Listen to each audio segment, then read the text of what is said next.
Hello, this is Gaurav Vilat, your Big Bull coach, back with our daily series आज क्या हुआ और आगे क्या होगा। आज यानी 9 जून 2025 के लिए।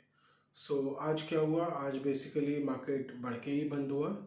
सुबह से ही मार्केट तेज़ी खुला था, करीब निफ्टी 150 पॉइंट्स तेज़ खुला था और it manage to close higher. Nifty closed 100 points higher 25,103 पर। कल 25,003 पर ही, आई मीन फ्राइडे को 25,003 पर ही बंद हुआ था। और निफ्टी बैंक 56,839 या 58,839 पर बंद हुआ 261 पॉइंट्स की बढ़त के साथ। बेसिकली आज बाजार खुला ही था बढ़त के साथ, नो डाउट्स 150 पॉइंट्स बढ़त के साथ निफ्टी खुला। प्री ओपनिंग में जैसा कि देखा गया करीब 157 पॉइंट्स अप इंडिकेट कर रहा था प्री ओपनिंग। हालांकि जो गिफ्ट निफ्टी था वो उतनी तेज़ी नहीं दिखा रहा था, वो करीब 80 पॉइंट्स की ही तेज़ी दिखा रहा था, पर उसके बावजूद भी अच्छा खुला। पर अगेन निफ्टी जो गिफ्ट निफ्टी कह रहा था वही हुआ।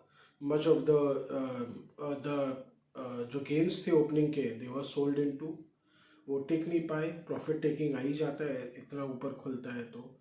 और उसके बाद मार्केट जनरली स्ट्रगल ही करता दिखा।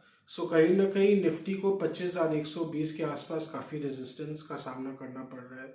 ये अभी के ट्रेंड का हाई है, जैसा कि हमने अपने ब्लॉग पोस्ट में भी कहा। 21,743 से अगर हम लोग अभी का जो रिसेंट साइकिल का जो लो है, जो कि अप्रैल में बना था, अगर उससे कंपैरिजन करें तो अभी के ट्रेंड साइकिल का ये करंट हाई है, जो रीसेंट हाई 25,120 के पास। कहीं ना कहीं वहाँ पे मुनाफा वसूली देखी जा रही है, एकदम क्लियर दिख रहा है। थोड़ा थोड़ा बढ़ता है, बड़े प्यार से मुनाफा वसूली आती है और भाव गिर जाता है। कहीं ना कहीं इन्वेस्टर्स भी स्मार्ट हो जाते हैं, वो भी सोचने लगते हैं कि अरे यहाँ पे ले लेंगे, कहीं फंस नहीं जाए, यहाँ पे कोई कारण से कुछ बाजार अचानक से गिर गया तो उन्हें भी कहीं ना कहीं डर लगा रहता है कि कहीं हम बेवकूफ़ ना बन जाए ऊपर में लेके। वो भी एक साइकोलॉजिकल फैक्टर रहता है।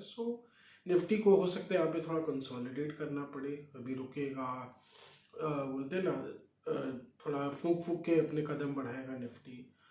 ठीक है। हालांकि बैंक निफ्टी में आईसीआईसीआई बैंक में काफ़ी वीकनेस देखा गया, जो कि काफ़ी थोड़ा सा मैंने बाकी सब के मुकाबले इसमें इतनी बिकवाली थोड़ी समझ नहीं आ रही थी। पर हो सकता है कोई ना कोई इंस्टीट्यूशनल सेलिंग चल रही होगी, मुनाफा वसूली चल रही होगी, उसके वो भी एक फैक्टर हो सकता है। या अभी आने वाले कुछ बैड डेट रेजोल्यूशंस है कहीं, उसका तो हो सकता है। अगर कुछ होगा उसके कारण तो वो कहीं ना कहीं आगे चल के न्यूज़ में आ ही जाएगा। और उसके अलावा हमने ज़्यादा आज भी हमने ज़्यादा पढ़ा तो वो मिड कैप्स और स्मॉल कैप्स में ही देखा। दोनों ही मिड कैप 100 और स्मॉल कैप 250 1% से ज़्यादा की बढ़त के साथ बंद हुए, जो कि एक नॉर्मल इन्वेस्टर्स का रुझान इन्हीं में ज़्यादा है। बंधन बैंक, इरेडा, उसके अलावा एमसीएक्स इंडिया, ये सब शेयर्स बहुत अच्छा कर रहे हैं। एक्सचेंजेस के शेयर्स में बहुत लेवाली चल रही है। बीएससी इंडिया ऑलरेडी हम देख चुके हैं, इतना आगे बढ़ चुके हैं। एमसीएक्स इंडिया में भी लेवाली चल रही है, क्योंकि कहीं ना कहीं कमोडिटी वॉल्यूम्स पिकअप करते हुए दिख रहे हैं। आज कमोडिटी एफएनओ में, जैसे कि गोल्ड, उनमें ऑप्शंस ट्रेडिंग में धीरे धीरे अब इंटरेस्ट देखा जा रहा है। वो भी एक पॉजिटिव फैक्टर है एमसीएक्स इंडिया जैसे स्टॉक्स के लिए। और ओवरऑल जहाँ जहाँ इन्वेस्टर्स को वैल्यू दिख रहा है, जो जो उनको लग रहा है काफ़ी करेक्ट किए हुए हैं। अगर आप देखिए बंधन बैंक, इरेडा, ये सब काफ़ी करेक्ट किए हुए अपने हाई से। तो कहीं ना कहीं जहाँ इन्वेस्टर्स को ऐसा कोई वैल्यू दिखता है जहाँ मैनेजमेंट भी अच्छा है, ठीक ठाक है, तो दे आर स्मार्ट बाइंग हो रही है, स्मार्ट मनी वहाँ पे घुस रहा है। ये ज़्यादातर करके एचएनआई मनी ही दिख रहा है, because they are very smart, उनको काफ़ी नॉलेज रहती है, वो पूरा रिसर्च एंड एनालिसिस करके ही लेते हैं। उसके अलावा जो मॉडल पोर्टफोलियोज़ है वो भी सब स्टॉक्स में खरीद ही रहे होंगे। तो ऑफ कोर्स एकदम स्मार्ट बाइंग जारी है बाज़ार में। लार्ज कैप्स जनरली दिख रहा है कि अवॉइड ही किया जा रहा है। ज़्यादा करके म्यूचुअल फंड्स एकदम, बोलते हैं ना, बहुत खरोच खरोच के ले रहे हैं, ज़्यादा नहीं ले रहे हैं। आज का इंस्टीट्यूशनल बाइंग फिगर्स अगर देखें तो 5,000 करोड़ से ज़्यादा की लेवाली हुई बोथ साइड्स को मिला के, एफ और डी दोनों को मिला के।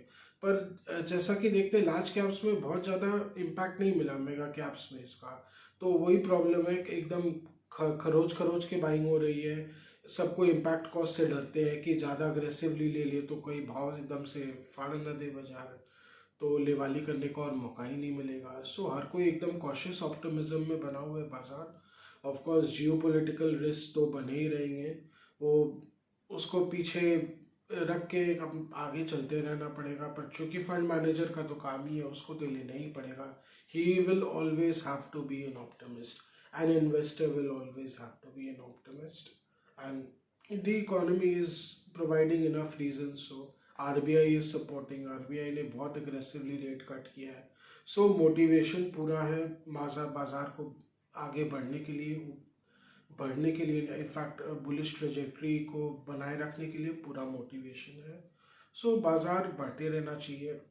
लग रहा है कि अभी कुछ सेशंस में निफ्टी 25,500 तक तो आ जाना चाहिए, और 26,000 भी बहुत दूर नहीं दिख रहा है। एक बार बाजार में अच्छा बाइंग मोमेंटम बना, और अगर एफआईएस का बाइंग मोमेंटम बना तब तो फिर कुछ कहना ही नहीं है। हालांकि उनका जो बिहेवियर बहुत ही अनप्रडिक्टेबल है, उसके बारे में रिलायबली कुछ कहना पाना बहुत मुश्किल है। उनका जो बिहेवियर पैटर्न ही है, they always want others to keep guessing. वो एकदम बोलते हैं ना, वो तो बेसिकली उनकी जो हालत है वो दूध का आई मीन जो बोलते हैं ना गर्म दूध का जला, वो छाछ भी फूंक फूंक के पीता है। उनकी तो थोड़ी बहुत ऐसी हालत हो रखी है। मैंने अब पहले वो एक ऐसे लोग प्राणी थे जो पहले वैल्यूएशंस देख देख के एकदम वैल्यू इन्वेस्टर्स थे, तो वो जब लेते थे तो बाकी सब बेच रहे होते थे। अब प्रॉब्लम ये वो लेना चाहते हैं तो कोई बेचना ही नहीं चाहते उनको, बिकॉज यहाँ के डोमेस्टिक इन्वेस्टर्स ही बहुत स्मार्ट हो गए हैं। तो ठीक है, वो तो चलता रहेगा। सो आज का ब्लॉग यहीं तक रखते हैं। आशा करते हैं कि आपको हमारा ब्लॉग अच्छा लग रहा हो। Do like, share and subscribe to our channel. Do comment on our videos. Any suggestions, any feedbacks, we are always open for interaction. Any stock specific views or queries, so we are always open for interaction. Thank you.